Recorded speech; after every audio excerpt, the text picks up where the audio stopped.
Muhammad Amin Ramadan terlapor dalam kasus dugaan pelecehan terhadap anak di bawah umur memberikan klarifikasi melalui konferensi pers di salah satu kafe di kota Gorontalo. Amin menyampaikan klarifikasinya atas tuduhan yang menyeret namanya pada Kamis 13 November 2025.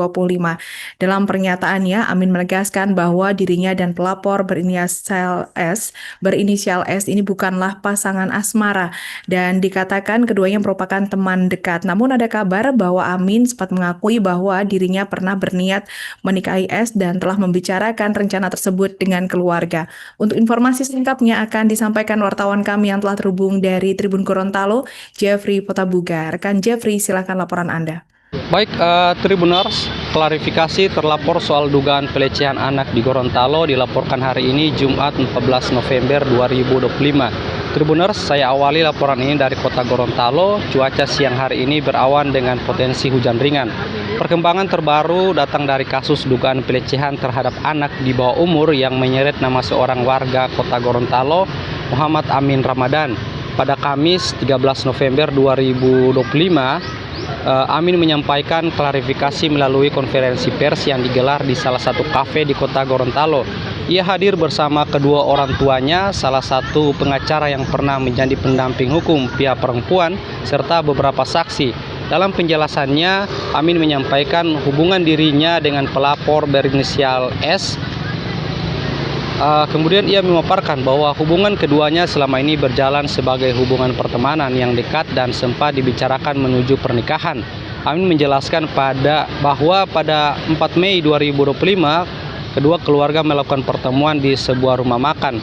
Di pertemuan itu disebutkan adanya kesepakatan mengenai mahar senilai 100 juta sebagai persiapan menuju pernikahan. Amin juga menyinggung akta notaris yang dibuat sebagai bentuk kesepakatan dua keluarga. Di dalamnya terdapat 5 poin, diantaranya soal penyerahan mahar, komitmen untuk tidak melakukan hubungan layaknya suami istri sebelum menikah, kesepakatan agar pelapor tidak membuat laporan hukum selama menuju hari pernikahan, hak membawa istri setelah menikah, serta poin mengenai kewajiban orang tua perempuan menjaga kehormatan anaknya. Poin terakhir ini disebut sempat menjadi perdebatan antara keluarga.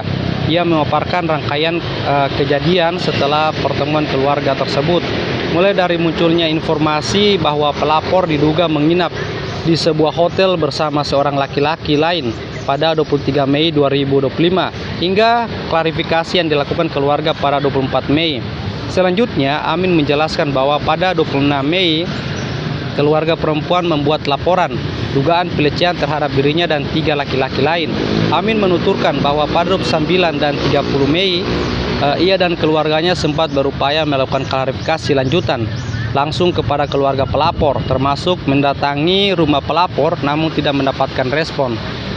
Upaya itu berlanjut hingga 31 Mei ketika ibunya kembali mencoba menemui keluarga perempuan.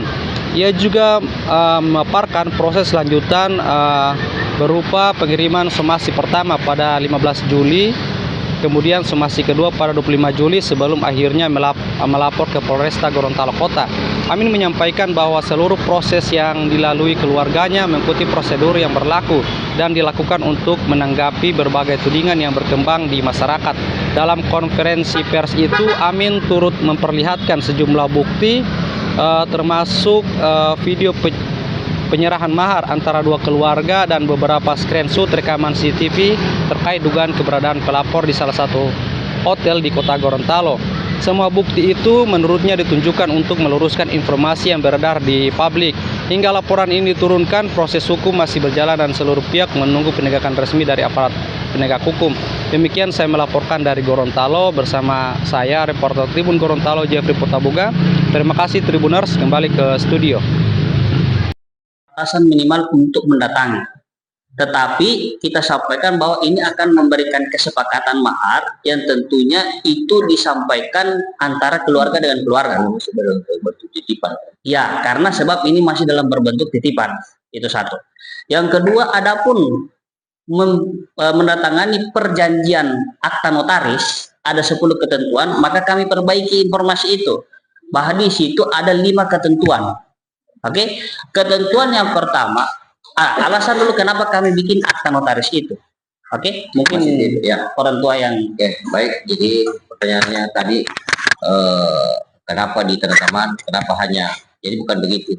ya Jadi karena masih dalam bentuk titipan, kita belum ada kepastian bahwa yang tanggal berapa. Yang jelas pada saat itu saya minta waktu setelah Lebaran, paling lama 9-10 hari saya datang di Gorontalo untuk mengadakan acara Tolobalang ini. Nah, nanti acara Tolobalang itu rencana kami ambil uang titipan tadi ini, kemudian kita bikin acara Tolobalang. Gitu. Jadi bukan ini, kita hanya titipkan sementara ya. Nah, kenapa tadi pertanyaannya? Kenapa bikin buat akta? Oke? Buat akta. Kenapa? Ini tetangga saya. Saya tahu orangnya. Oke? Saya tahu watak mereka. Maka saya berjaga-jaga. Jangan sampai titipan tadi, mahar tadi ini disalahgunakan. ya. Toh pada akhirnya disalahgunakan juga. Toh pada akhirnya apa yang terjadi sekarang? Ya. Oke?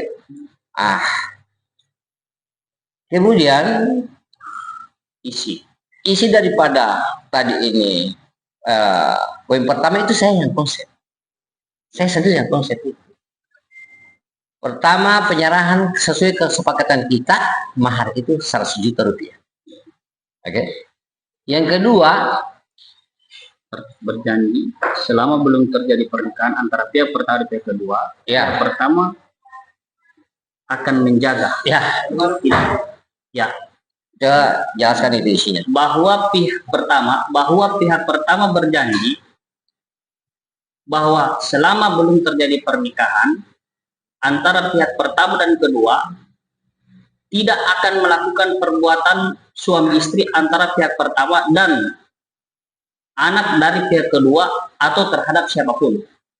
Jadi saya memberikan statement kepada mereka bahwa karena saya sudah mau menikah dan statusnya ini sebagai titipan, uang tersebut sebagai titipan 100 juta, maka saya tidak akan melakukan hubungan dengan siapapun.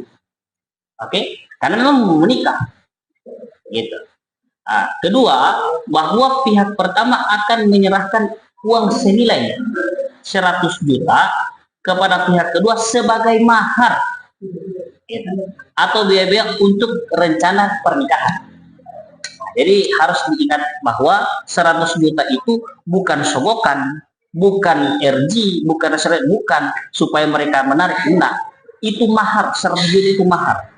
Kemudian yang ketiga, bahwa dengan perjanjian waktu pihak kedua tidak akan melaporkan pihak pertama kepada pihak yang berwajib. Apa sebenarnya kesimpulan dari tidak melaporkan tadi? Karena memang ini jujur, orang tuanya itu selalu saya merasa tertekan, selalu mewajibkan saya untuk datang ke sana. Kalau tidak datang ke sana, dia bilang anaknya sudah tidak sekolah gara-gara saya. Padahal pada faktanya mungkin bisa dicek sendiri di sekolahnya di SMK 1. Saya yang berusaha semaksimal mungkin supaya anak ini bisa sekolah. Jadi dia melaporkan saya bahwa kemudian karena ini sudah tidak sekolah gara-gara saya. Padahal ini anak memang sudah lama sebelum dengan saya ada masalah besarnya. Sehingga ada ketetapan itu. Kemudian bahwa apabila sudah tiba waktunya pernikahan dan setelah menikah, maka pihak pertama berhak membawa anaknya ke kedua dimanapun pihak pertama berada. Kenapa ini ditulis? Karena selalu dari pihak saya melihat ini orang tuanya selalu ikut campur dengan anaknya. Sehingga saya ragu, jangan sampai saya menikah, dia ikut campur dengan saya. Maka itu menurut saya itu normal. Kemudian yang kelima adalah bahwa sebelum pernikahan terjadi, pihak kedua harus memantau, menjaga pergaulan anak mereka, dan tetap menjaga kehormatan dan martabat seorang gadis. Yang lucunya semuanya bahwa poin kelima ini orang tua dari pihaknya Stefania, yaitu ibunya Yunita Jako, datang ke notaris Hasna untuk marah-marah bahkan sampai mengintimidasi bahwa poin kelima itu menjaga anak dihilangkan. Padahal walaupun tidak dituliskan itu, namanya orang tua harus wajib menjaga anaknya. Tetapi nyatanya dia datang ke sana untuk meminta menghapuskan itu. Jadi itu isi poin daripada akta perjanjian tadi. Alasannya kenapa? Sesuai dengan yang disampaikan oleh orang tua saya bahwa memang ini mereka tetangganya. Ada lagi? Tidak ada pemaksaan. Tidak ada pemaksaan.